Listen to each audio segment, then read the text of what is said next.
porque os hormônios, eles não somente atuam na parte ginecológica, então eles têm atuações importantes no raciocínio, no sistema cardiovascular, na massa óssea, porque quando a gente vai envelhecendo, os ossos também vão envelhecendo.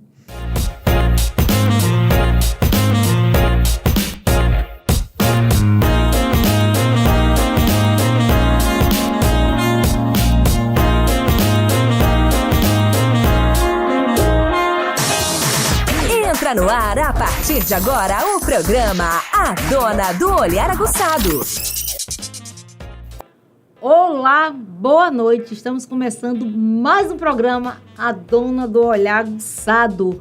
Hoje nós vamos mergulhar em uma história de força, criatividade, determinação que molda o mundo do empreendedorismo feminino. Prepare-se para conhecer uma mulher visionária que está quebrando todos os paradigmas, todas as barreiras, desafiando estereotipos e trilhando novos caminhos rumo ao sucesso. Então, junte-se a nós nessa jornada empolgante. Nos sigam nas redes sociais, no YouTube, no Instagram e conheça bem a Dona do Olhar Aguçado. E hoje nós vamos conversar com uma mulher revolucionária. Sabe quem é ela? Doutora Rosana Almeida. E me arrepiei toda, doutora Rosana. Vixe Maria. Acho que é emoção. A gente conhece as pessoas de muitos anos aqui em Camaçari. A Camaçari, a gente termina sendo uma família. E aí, quando a gente vai entrevistar ela, às vezes a gente bate a emoção, é normal. A doutora Rosana, ela é especialista em ginecologia e obstetrícia. Ela é integrante da Sociedade Baiana de Patologia do Trato Genital Inferior e Coposcopia, na qualidade de diretora científica. Olha, a mulher é cientista, viu, gente? Show de bola. Doutora Rosana, que maravilha receber a senhora aqui na Dona do Olhar Aguçado. Nós ficamos assim, muito felizes quando nós pegamos assim, pessoas qualificadas da nossa cidade, que nós precisamos valorizar essas pessoas. Apesar de nós sabermos que a senhora é uma pessoa conhecida, é minha médica também, já me fez uma cirurgia uma vez que ninguém queria fazer, ela me operou, eu estou aqui vivaça, vivona, batendo papo com ela, olho no olho ao vivo. Eu vou falar aqui um pouco sobre a história de doutora Rosana. Doutora Rosana, ela vem da Escola Técnica Federal da Bahia, graduou-se em Técnica em Química em julho de 1983. Quase foi igual comigo, eu fiz Química em 1983, maravilha. No mesmo ano, ingressou na UXAL, formando em Ciências Biológicas em 1988. Já cursando o terceiro ano de Medicina na Escola Baiana de Medicina e Saúde Pública. Depois de um tempo, então, surgiu a Clínica Rosana Almeida, que se tornou Centro Médico do Polo, passando-se 25 anos já? Sim. Foram muitos anos de atendimentos, partos, cirurgias ginecológicas, como vocês vão mostrar aí nas fotos. A doutora Rosana é integrante da diretoria da Sociedade Baiana de Patologia do Trato Genital Inferior e Coposcopia, na qualidade de diretora científica, sempre empenhada na educação médica para o acompanhamento dos ginecologistas. Então, você acompanha todos os ginecologistas?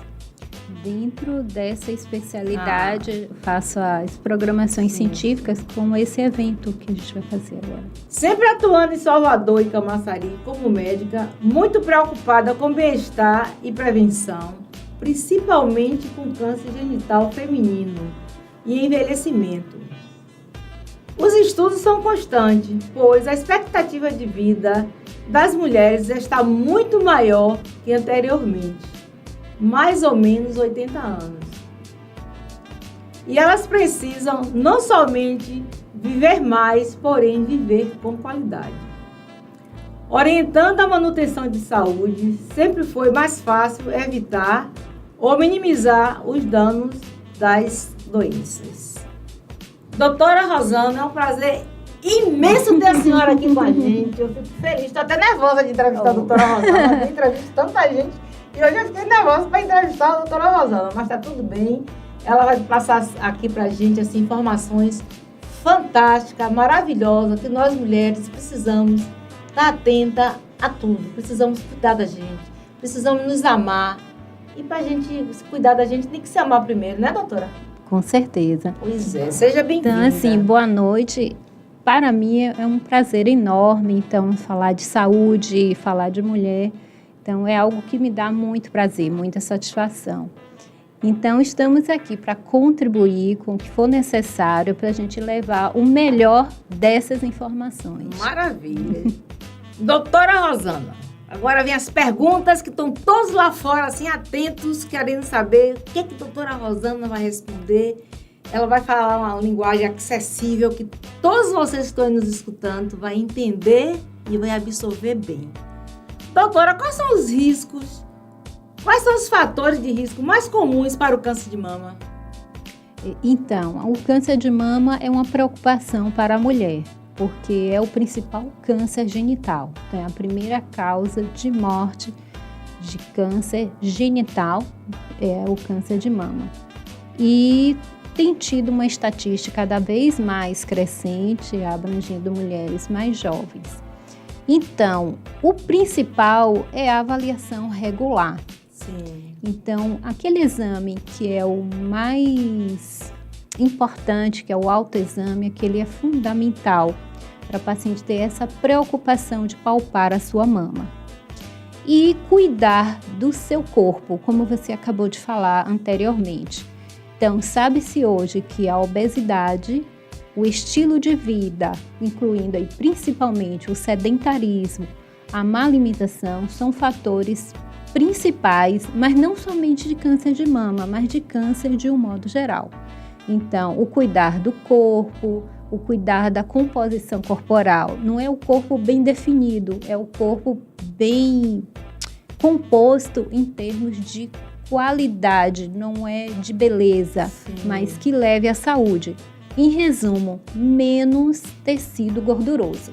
Então, a questão também psicológica do indivíduo, se ele não estiver bem, pode vir a contribuir com algo assim? Sim. Então, existem os relatos de pacientes que têm o surgimento a partir de estados depressivos, porque aí vai desencadeando. Então, é a depressão que leva ao mau cuidado com o corpo, e aí daí também com a própria mente. Então, gera uma sequência de eventos.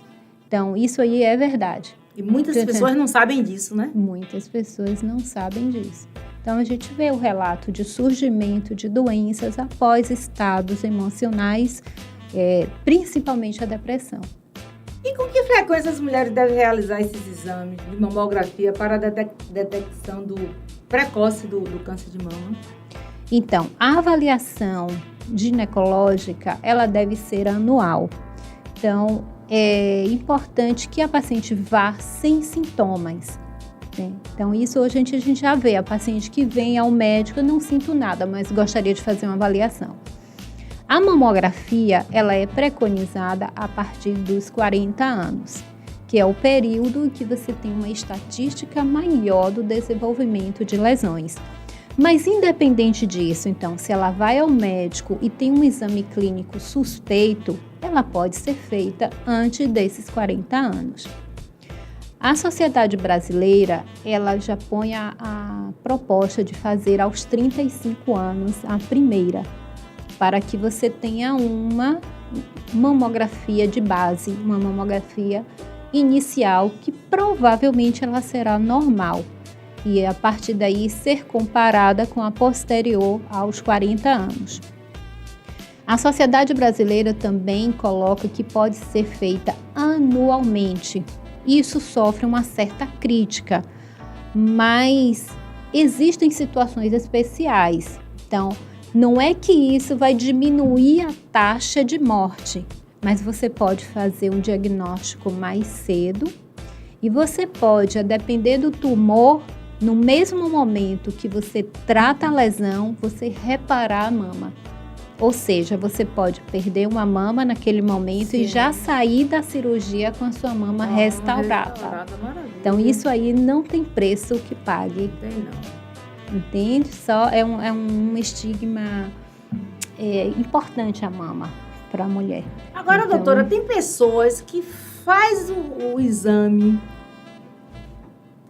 de ano em ano, outras de 6 em 6 meses. Tem pessoa que tem psicose. Não, eu vou fazer meu exame de 6, repara bem, 6 em 6 meses. Sim. E de repente ela volta, faz hoje, daqui a 6 meses ela volta, ela tá com diagnóstico de mama. Então, a mamografia, ela tem a capacidade de diagnosticar antes do nódulo. Essa é a diferença. Então, você pode identificar uma alteração no tecido, que a gente chama de assimetria. Pode identificar calcificações. Então, esses 2 dados, a ultrassonografia não possibilita o diagnóstico. Então, você junta os exames, você junta os dados para poder você chegar ao diagnóstico. Então, no momento que você tem o diagnóstico, você tem aquela lesão que está se iniciando, certo? Então, no momento que você, explicando melhor, não quer dizer que a primeira célula presente você é capaz de dar o diagnóstico da doença, entende? E os fatores que aceleram a doença. Então, existem. Então, como nós acabamos de falar sobre a depressão, medicamentos. Então, assim... Medicamentos? A pessoa que toma muito medicamento pode acontecer isso? Então, por exemplo, na terapia de reposição hormonal, que eu vou explicar melhor, não é a terapia que dá o câncer, mas se a paciente tem um problema e estiver utilizando a terapia de reposição hormonal, ela pode acelerar aquela lesão. Interessante. Tá? Então, só terminando de explicar essa questão de tempo de evolução de doença. Então, isso é muito variável.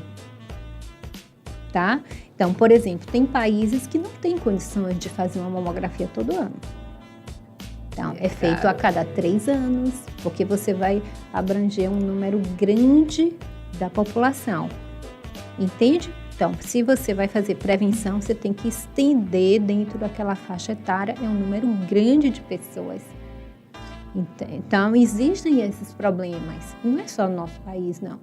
Então, em vários países do mundo, existem esses protocolos que são diferentes. A cada 2 anos ou a cada 3 anos.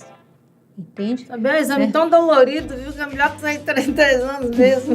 Não é bem assim, não. Os equipamentos evoluíram muito. A última que eu fiz me doeu pra caramba. Não, os equipamentos hoje, eles dão uma graduação muito pequena no apertar da mama. Então, isso melhorou Antigamente muito. era pesado, né? Sim, porque não tinha isso, essa A graduação. tecnologia vem melhorando Vem dia a melhorando. dia, né?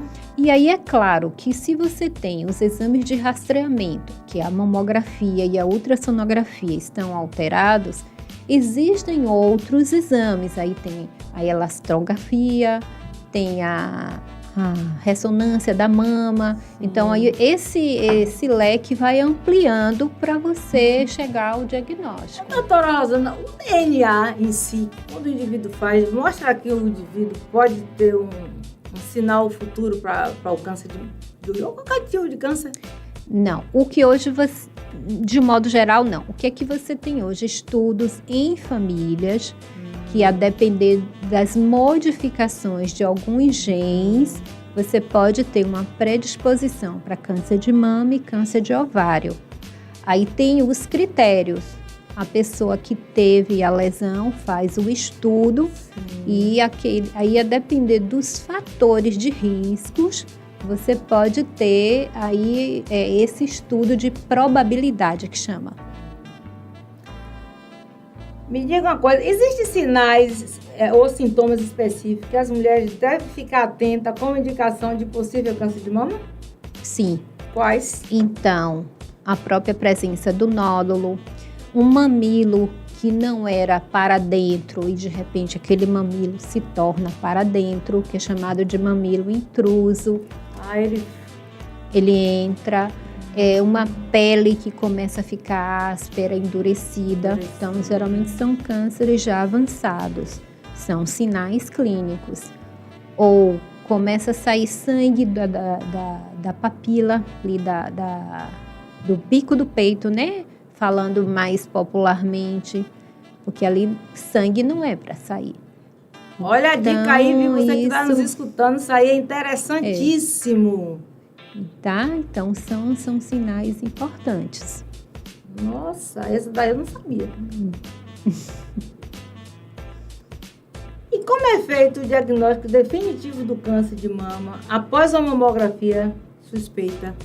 Então, reunindo esses exames, que nem sempre são necessários, elastografia, ou a Etografia é? elastografia, é como se fosse uma ultrassonografia que Sim. estuda a consistência Eu daquele nunca tecido. fiz, eu tenho quase 70, eu nunca fiz. Mas Eu é porque vou não correr pra precisa, fazer. ele não é exame de rastreamento. Você vai fazer quando tem algum problema que precise de fazer um estudo mais aprofundado, tá? A ressonância, então, as pessoas pensam assim, eu vou fazer uma ressonância de mama que vai dar tudo. Não é bem assim. A ressonância é um exame que ele pode dar muito falso positivo, então ele precisa de um dado clínico importante para poder pedir, para você saber interpretar. Então, no momento que é feito o diagnóstico, é porque você já fez o estudo do tecido, que pode ser feito pela punção, a punção guiada pela ultrassonografia, ou então feita também pela core biopsy, que você já também tira o tecido por um outro instrumental, e pode fazer a punção guiada pela mamografia, que é estereotaxia, porque às vezes você não tem um nódulo formado, e aí quem vai guiar a punção é a mamografia. Certo? Então você junta os dados, esse tecido vai ser estudado. E hoje o que é muito importante são os marcadores. São algumas substâncias que são estudadas no tumor e dali você tem o estudo da evolução da doença. Que legal. O mundo está evoluindo pra caramba, né? E tem aquela questão, antigamente você tinha aquele número imenso de pessoas que morriam com câncer de mama. Um número gigante que morria com câncer de útero hoje já reduziu mais. Acho que o SUS também deve dar um apoio maior hoje, né? Sim, isso é verdade. Então, toda a quimioterapia, existem as dificuldades de serviço público, mas existe sim um apoio maior. Então, a depender desses dados, você já determina se aquela paciente vai primeiro para químio, ou é primeiro para rádio, ou depois para cirurgia, o tamanho da lesão, se vai retirar o quadrado, por exemplo, né? Melhor explicando, ou se vai tirar a mama toda. Se vai esvaziar a axila. Então, o que é esvaziar a axila? É buscar aqueles gânglios que possam estar comprometidos, que a principal via de disseminação do tumor são os gânglios, que as pessoas conhecem popularmente como ínguas. Como ínguas, sim. Então, ali o tumor, ele ganha essas ínguas para disseminar pelo corpo. Aí vai para a axila. Então, essas pessoas que costumam estar com íngua na virilha, íngua na axila, às vezes pode ter uma tendência... Pode. Então, tanto que o estudo da mama, quando a gente examina, faz exame clínico da axila, e a ultrassonografia tem a ultrassonografia da axila, que tem esse objetivo de ver se tem algum gânglio ali diferente, porque o gânglio do tumor, ele se apresenta diferente. Eu digo isso porque eu sou técnica de enfermagem, parei já há muitos anos, mas no tempo que eu trabalhava, a gente recebia muito paciente. Na época eu trabalhava com o Dr. Zé Elis Oliveira Rocha, e via chegar aquelas pessoas, uma quantidade enorme que estava com íngua, isso me chamava a atenção. E hoje a gente vai lendo, vai aprendendo e vai vendo. Mas tem muitas pessoas por aí, doutora, que não sabem desse detalhe. O índice de pessoas que não têm informação sobre o câncer de mama e câncer de útero, a senhora deve ter uma média. Sim. Então, e não é só isso. As ínguas, elas ocorrem em outras doenças infecciosas, por exemplo. Sim. Certo? Então, assim, ele é um marcador importante de qualquer coisa que invade o corpo. Essas ínguas são um mecanismo de defesa. Então, eles tentam bloquear aquilo ali para evitar a disseminação. É esse o objetivo. E ela mostra, quando aparece a íngua, no caso, ela mostra que ela está com algum tipo de infecção, é isso? Não. Não, ela tem sinais. Então, pode ser uma íngua que esteja com uma infecção, pode ser o sinal de uma íngua com um tumor, que é diferente. Se chama de linfonodos atípicos. A gente teve um caso lá na clínica que foi interessante. Eu acho importante a gente relatar isso. Sim. Essa senhora começou a ter uma fraqueza com diminuição de força. E quando ela veio, e ela é minha paciente de muitos anos, eu quero ir lá. Então, tudo bem, né? Uma consulta ginecológica, né? A gente fez exame. E ela tinha uma íngua na região inguinal direita, dura, bem atípica. E era um tumor neurológico. E esse tumor neurológico já estava disseminado, e era por isso que ela estava tendo fraquezas musculares, porque ela não conseguia andar. Nossa. Aí daí foi para quimioterapia, hoje ela é acompanhada pelo oncologista, mas é um tumor que não tem uma evolução muito favorável. Mas Maravilha. foi a partir de um linfonodo atípico. E a gente palpou, né, lá no consultório, e aí fez ultrassom, ele era atípico, aí eu encaminhei para fazer a biópsia, e aí deu o diagnóstico. Maravilha. O papo tá bom, mas precisamos ir para o comercial. Já voltamos. Estamos apresentando o programa A Dona do Olhar Aguçado.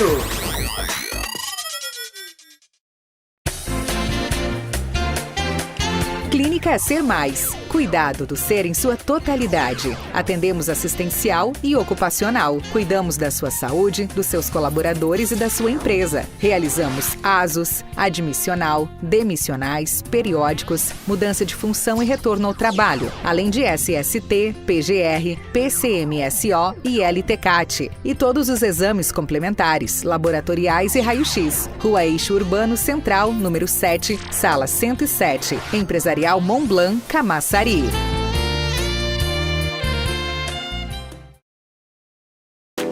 Loja Corpo e Ar Aromas. Saúde e bem-estar. Para sua casa, loja e seu corpo, tem um ambiente delicioso e saudável. A Corpo e Ar trabalha com as melhores essências de qualidade. Rua Eixo Urbano Central, no 7, Camaçari, Bahia. @Corpo e Ar Aromas. Estamos em constante evolução.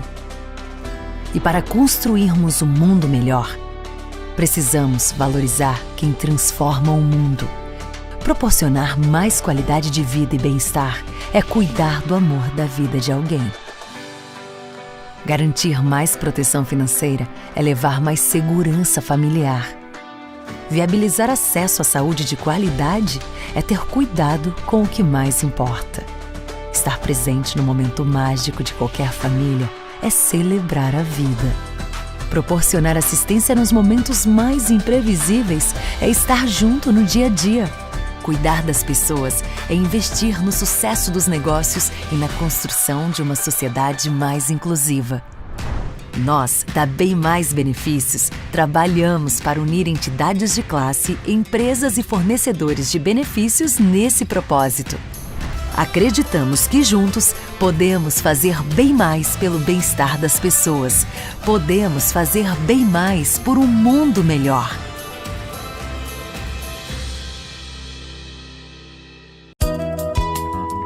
Clínica IDM, Instituto Diagnóstico Médico. Lhe oferece ultrassonografia em geral com Doppler colorido e ginecologia clínica.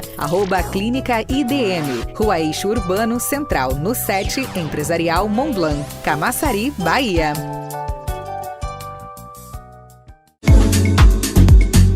Atenção! Quer montar sua empresa em um empreendimento de qualidade? Procure o Empresarial Montblanc.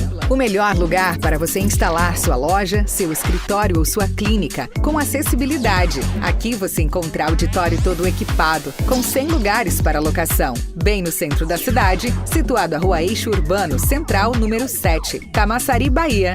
@Empresarial Montblanc.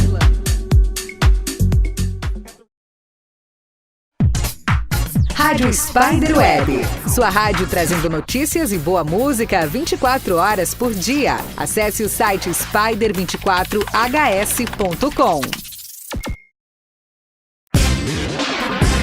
Voltamos a apresentar a Dona do Olhar Aguçado. E agora vamos continuar nosso papo com a doutora Rosana Almeida. Doutora Rosana, existe alguma prevenção e atualização quanto ao câncer de mama que a senhora gostaria de compartilhar com a gente, com o público? Então, a prevenção, ela abrange aquelas medidas gerais já comentadas. Então, controle do peso, alimentar, então, para que você tenha um estilo de vida mais saudável. Então, isso constitui a principal prevenção para qualquer tipo de câncer. O câncer de mama, em especial, é importante quando se administra os hormônios, sejam contraceptivos, seja terapia hormonal, que sejam avaliadas previamente essas mamas e acompanhadas. Então, acho que é a melhor maneira, a melhor forma de uma prevenção de uma doença maligna. Interessante. O que é trato genital inferior? Não, a população geral não tem a obrigação de saber isso, não. Mas se constitui aquela parte do genital que é do orifício interno do útero até a genitália, a vulva. Sim. Então, o útero ele tem 2 orifícios, que é o externo e o interno. Então, essa região O externo e o e o interno. interno. É aquela maçã, que você tem Isso. aquele orifício e depois... Aí, mais para dentro, tem o corpinho entre tem o corpo e o colo. Então, o orifício interno, ele fica ali, que é o que abre para o menino sair no canal de parto. Sim. Então, as doenças que abrangem esse trato são as doenças do trato genital inferior. E aí nós temos as infecções, tem outros tipos de inflamações que não as infecções, mas tem os cânceres, tem algumas outras doenças mais raras que acometem essas áreas. E o principal, que é o câncer de colo uterino. Então, essa sociedade, ela surgiu exatamente pela incidência de câncer de colo uterino que nós temos no país, que já está melhor, já esteve em torno de 18 mil casos, hoje nós temos 15 mil, então é uma estatística que ela está descendente, principalmente com o advento da vacina anti-HPV e o tratamento das lesões que elas vêm antes do câncer.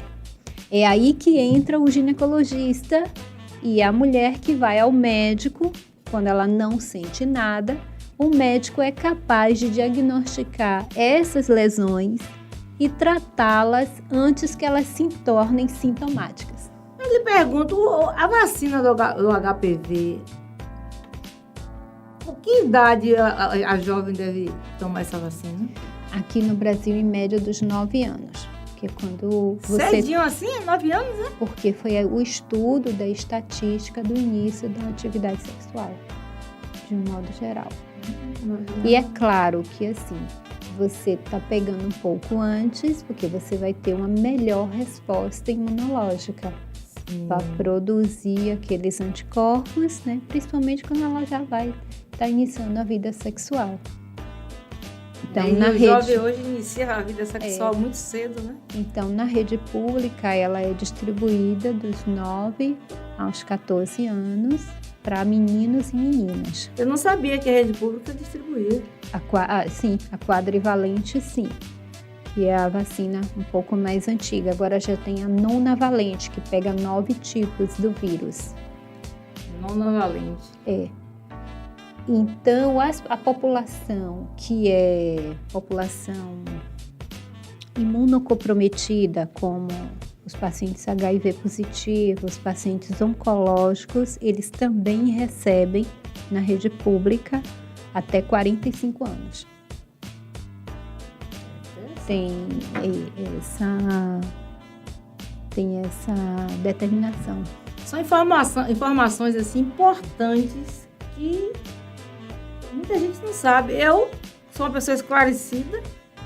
Eu não sabia que a rede pública dava esse tipo de vacina. Sim. Eu me lembro que minha filha tomou, eu fiz numa clínica particular e tal. Mas tem, para essa faixa etária, tem. Viva o SUS, viu, gente? Tem. A gente fala mal do SUS, mas quando a gente olha assim, o SUS ajuda em muitas Muito, coisas. Porque você muito. viaja para outros países, não existe SUS. Não. Ou você tem um dinheiro para pagar, Sim, ou você não faz. exatamente. E tem muitas pessoas que moram fora e vêm fazer tratamento de alta complexidade pelo SUS no Brasil. Porque tem tratamentos que são complexos mesmo, né? Como o próprio nome diz. Então, doenças de vias biliares complexas, imunobiológicos, doenças raras. O Brasil é bom, viu? Porque se a gente Sim. sair daqui para fazer lá, ele não cuida da gente, não. Viva meu Brasil, nosso Brasil! Doutora Rosana, quais são os principais sintomas ginecológicos associados como endometriose, miomas uterinos e síndrome dos ovários policísticos? Uma pergunta em várias. Então, são 3 entidades que a gente, dentro da ginecologia, que são importantes. Principalmente endometriose. O mioma é bastante comum, as pessoas têm um conhecimento mais disseminado, mas a endometriose que chama atenção são as cólicas menstruais, fortes. Então, e que cada mês essas cólicas estão mais fortes, isso é um chamativo importante para a endometriose. Então, de um modo geral, as mulheres levam um longo tempo para ter o diagnóstico. E a endometriose hoje ela pode acometer intestino, pode acometer vias urinárias, até pulmão. Tá? Então, essa endometriose que abrange os tecidos abaixo dos órgãos, que é a endometriose profunda, ela pode causar sequelas, até mesmo perdas de segmentos intestinais, que é chamada de endometriose profunda. Então, é uma doença que ela abrange vários cuidados alimentares, não só medicamentosos, suplementações, estilo de vida, que a gente vai cair novamente na questão do sobrepeso, exercício físico. Então, são os aparatos que são feitos para tratar também a doença, porque nem sempre a cirurgia ela é indicada e é uma cirurgia delicada, e muitas vezes depois da cirurgia precisa ser feito medicamentos. Então, é a paciente que ela tem que ter os seus ovários bloqueados, ela não deve menstruar, certo? E pode trazer sequelas, como infertilidade, por exemplo, que é muito comum a associação endometriose e infertilidade. Então, assim, merece uma atenção. Então, a paciente que tem cólica menstrual forte não pode encarar aquilo como algo comum. E muitas vezes fica associando, porque a irmã tem uma cólica forte, ela vai ter também. Então, o raciocínio não é esse. Vem cá, doutora Rosana, eu não sei se eu esqueci o termo agora. Antigamente eu escutava dizer assim, não, você tem muita cólica, porque quando você tem muita cólica, quando você tiver um filho, Sim. você para de ter essa cólica pesada. E eu me lembro que eu tinha uma cólica de querer comer um vivo. Uhum. Eu ficava desesperada. Quando eu vim parir, eu tinha 34 anos. Mas até os 34 eu sofri, e sofri muito. E depois que eu tive menino, eu não tive mais cólica. Mas me deixou a herança de um mioma, que foi a senhora que tirou. Gigante. Então, existe essa possibilidade de que quando você tem um parto que vai dilatar, e aí aquele orifício que eu expliquei, Sim. ele vai se tornar mais flexível. Sim. E aí o sangue vai fluir com mais facilidade. Que é essa a intenção dessa explicação. Pode acontecer? Pode. Mas aquela cólica que a cada mês está pior, e principalmente quando a paciente tem sintomas na hora das dejeções, né? Então, na hora de defecar, ela tem aquela cólica, aquela dor abdominal. Então, aquilo ali chama atenção que ela pode ter uma endometriose profunda. É interessante. Tá? Então, partindo para o mioma, a depender do local que ele esteja, ele pode causar o sangramento. Então, o que é que chama a atenção? É a mulher que está menstruando cada vez mais a quantidade. Horrível. E pode também ter cólica. Esse é o principal sinal.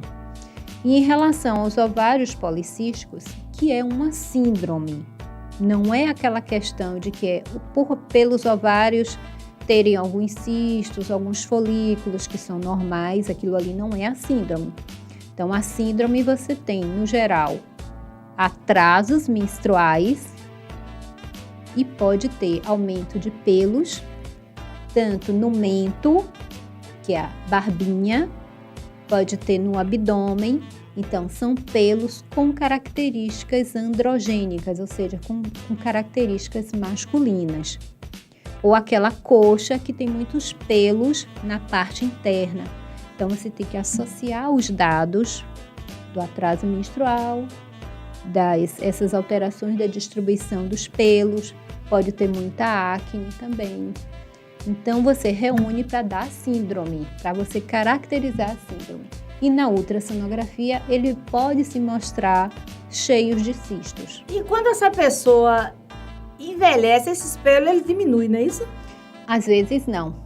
Às vezes no climatério, que é a outra fase de vida da mulher, eles podem ficar mais predominantes.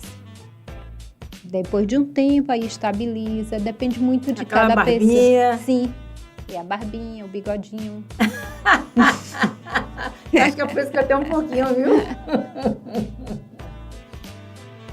Deixa eu só complementar um negócio com os ovários policísticos, porque a característica deles é que muitas vezes as pacientes têm distúrbio do metabolismo dos carboidratos. Então, elas tendem a ter uma insulina alta, sobrepeso e têm mais chances de ficarem diabéticas e hipertensas. Então, por trás da síndrome, tem essas características metabólicas. Então, assim, é o mais importante, é o cuidado. Porque, assim, algumas acham maravilhoso não menstruar. Mas, se aquele organismo você menstruava e, de repente, há uma alteração, então é porque aqueles ovários não estão funcionando bem. Então, isso tem uma repercussão no corpo. Então, Deus faz tudo certo. Se aquilo ali vinha bem e começou a ter uma alteração desse ciclo, alguma coisa tem. Aí eu pergunto à senhora, hoje a mulher usa Tem um os anticoncepcional implantes. que é de implante. Isso. Aí ela fica sem menstruar vários meses. Isso. Isso não prejudica? 2 pontos. Existe o lado, a depender daquela condição que ela foi indicada fazer aquele implante. Existe um implante que é o único no mercado, não tem nenhum problema eu dizer o nome, que é um Implanon, e ele foi destinado mais até para os adolescentes, mas ele tem uma quantidade baixa de hormônio, é um tipo só, e ele tem uma indicação clínica precisa. Então, tem aquelas adolescentes que iniciam a vida sexual e esquecem de tomar os remédios via oral.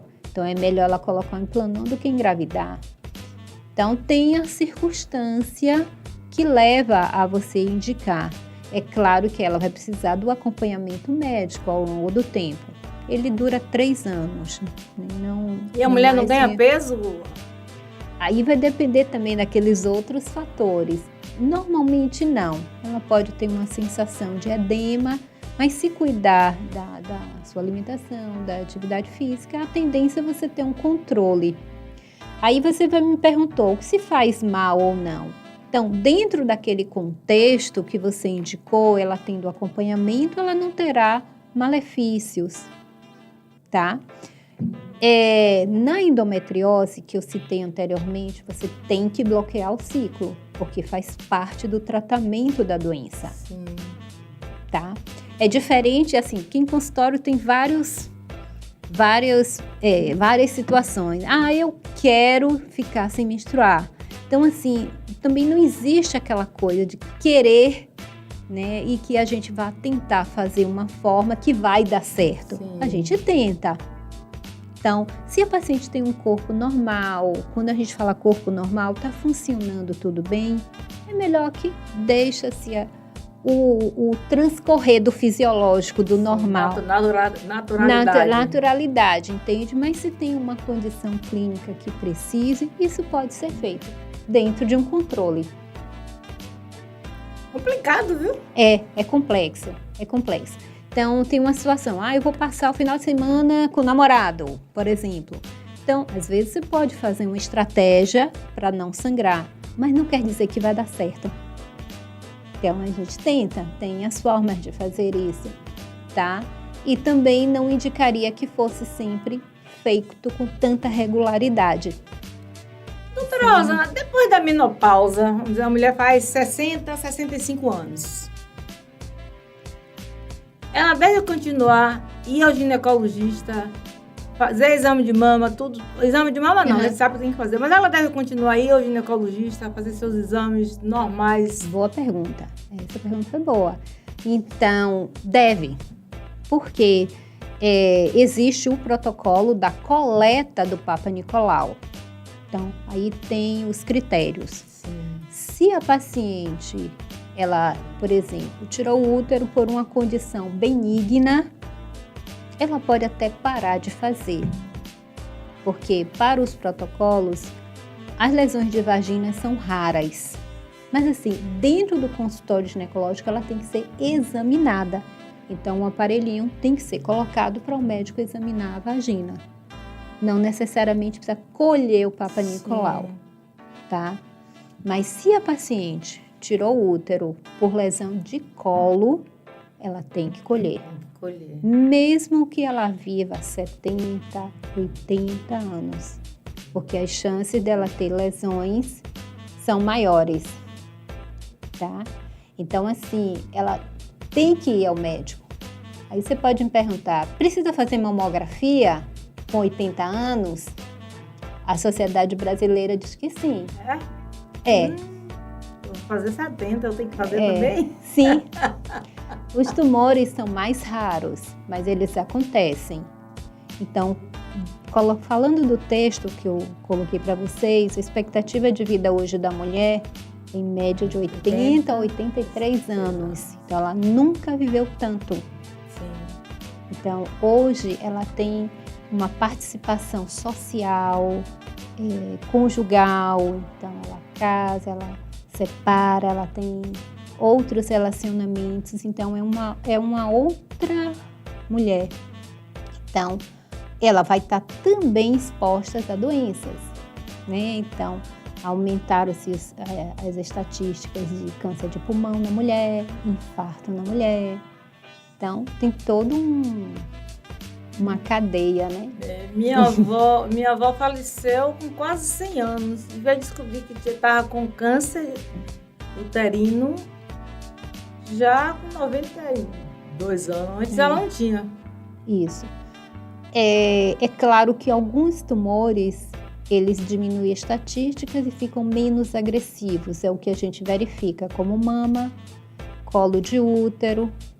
Então, você tem uma agressividade menor. Então, muitas vezes a paciente não morre daquela doença em si. Vai morrer de causa dela, acho que morreu da idade mesmo. Insuficiência cardíaca, né? Agora, deixa eu fazer uma pergunta à senhora. Por que uma mulher, quando descobre que ela está... Uma mulher, tô falando mulher porque é um caso que eu tenho, que eu não vou citar nome. A mulher descobriu que estava com câncer. De uma noite pro dia. A gente estava andando em Camaçari, passeando, e ela começou a pegar na mão e perguntou, o que você tem? Ela disse, não sei, tá coçando. E aí a gente levou ela no médico, inclusive era uma médica. E ela descobriu que ela estava com CA de mama. Só que eu não sabia que podia ser uma coisa tão rápida. Ela, com 6 meses, ela faleceu. Ela teve uma depressão de alto nível. Sim. Ela não aceitou, ela era jovem, ela não aceitou aquilo e com 6 meses ela se foi. E até hoje eu sou chocada com esse caso.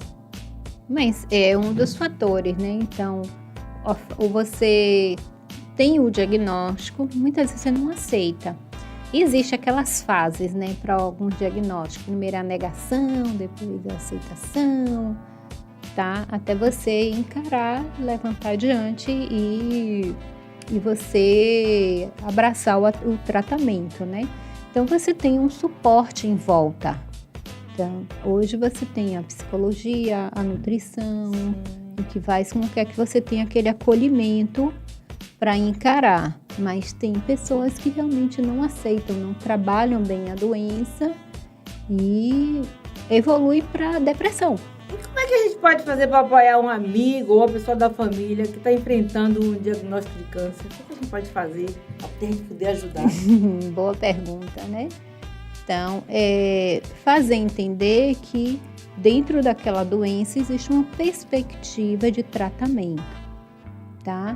De tratamento e controle. Tá? Eu acho assim, às vezes, algumas lesões, você dizer você está curado, há um certo receio, mas eu acho importante você dizer controle, tá? E tem muitas mulheres, né, que vivem muito bem. 10, 20 anos a gente vê na prática, tá? E uma coisa que elas perguntam muito assim, por que aconteceu? A gente não tem essa resposta, certo? Então, acredita-se que existem genes, e isso existe, mas nem acredita-se, são genes que são supressores de tumores no nosso corpo. E em algum momento, esses genes deixam de atuar. Esse parece que é uma chave inicial e você não desenvolve os seus mecanismos de defesa para que aquela célula comece a se proliferar e de forma desordenada, que é isso que é o câncer, tá? Então, ele funciona como um parasita e vai ter vários comportamentos a depender do órgão que está sendo atingido. E esse aspecto do recebimento da doença, da energia do paciente, né? Encarar e querer chegar ao tratamento, né?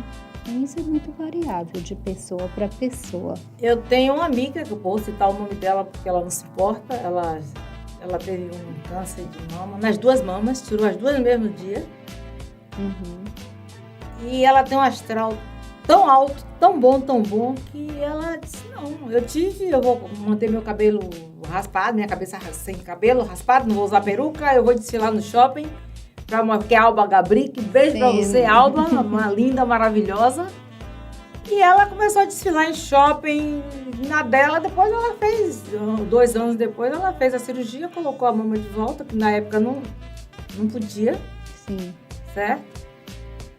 Guardou o bico, né? Que depois você pode pegar lá o mamilo e guardar. A depender da região. No caso dela, ela pode guardar o outro não. A depender da região. Outra, ela fez uma tatuagem. E outra, a maioria e ela é tá tatuagem. com a mama bonita hoje aí, sorrindo, vivendo. Já se passaram, acho que 6 anos.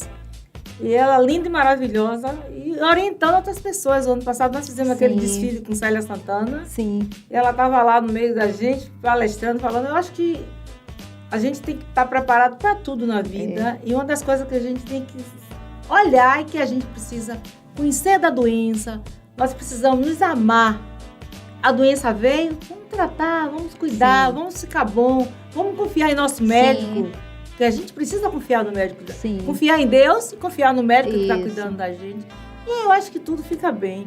Eu gostaria que a senhora deixasse uma mensagem para quem está nos escutando, mas que, mais uma vez, falasse do seu evento, que é dia 21. Convidando o povo para participar. Então, é o seguinte, a mensagem inicial é a visita regular ao médico. Isso é o ponto-chave. E entender cada momento da vida. Nós falamos aqui pouco, assim, sobre a terapia de reposição hormonal. Então, ela não causa mal, ela é bem-vinda, ela ajuda a manter funções importantes, porque os hormônios, eles não somente atuam na parte ginecológica, então eles têm atuações importantes no raciocínio, no sistema cardiovascular, na massa óssea, porque quando a gente vai envelhecendo, os ossos também vão envelhecendo.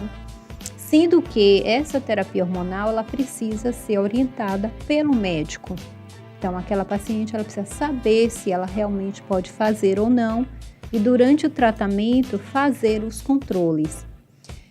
É fundamental, eu falo muito disso porque eu me preocupo com o envelhecimento, e você envelhecer com uma saúde mental boa, vascular boa e óssea boa, então você vai ter uma perspectiva, né, de uma senilidade muito melhor. Faremos este mês um evento que fala sobre as doenças do trato genital inferior. É um evento médico nacional, então receberemos pessoas de todo o Brasil e profissionais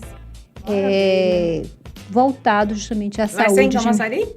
Não, em Itapuã, Salvador. Itapuã, Salvador. E a nossa sociedade é o capítulo brasileiro. Então, existe a Sociedade Brasileira e ela é filiada à Latino-Americana e tem os capítulos nacionais. Então, nós vamos nos reunir em Salvador para justamente falar desse assunto. E existem outras doenças do trato genital, não somente o câncer. Então, doenças raras. Existem doenças do corpo sistêmica que pode atuar no trato genital e às vezes a paciente descobre que tem uma doença sistêmica por causa disso. Então, são várias situações clínicas e é um prazer para nós receber esses profissionais e poder disseminar todos esses conhecimentos. E eu agradeço a você pela atenção, pelo carinho, né, de deixar aqui a gente falando várias coisas. É importante. Um beijo. Nós precisamos dar recado à comunidade, às pessoas, passar informação, porque aqui é a Casa da Comunicação, onde a gente está sempre ensinando. Estamos terminando mais uma edição da Dona do Olhar Aguçado, muito importante, toda a pontuação da doutora Rosana. E você que está aí, nos assista, nos acompanhe, nos siga no Instagram, no YouTube, no Facebook, no Spotify, que você vai estar sempre informado de tudo que é importante para nossas vidas. Agradecer a doutora Rosana, agradecer toda a equipe e até a próxima. Obrigada, doutora. De nada. Volte Nós sempre que agradecemos. Que a senhora quiser, a casa é sua, estamos sempre de portas abertas. Tá, voltarei sim, com prazer.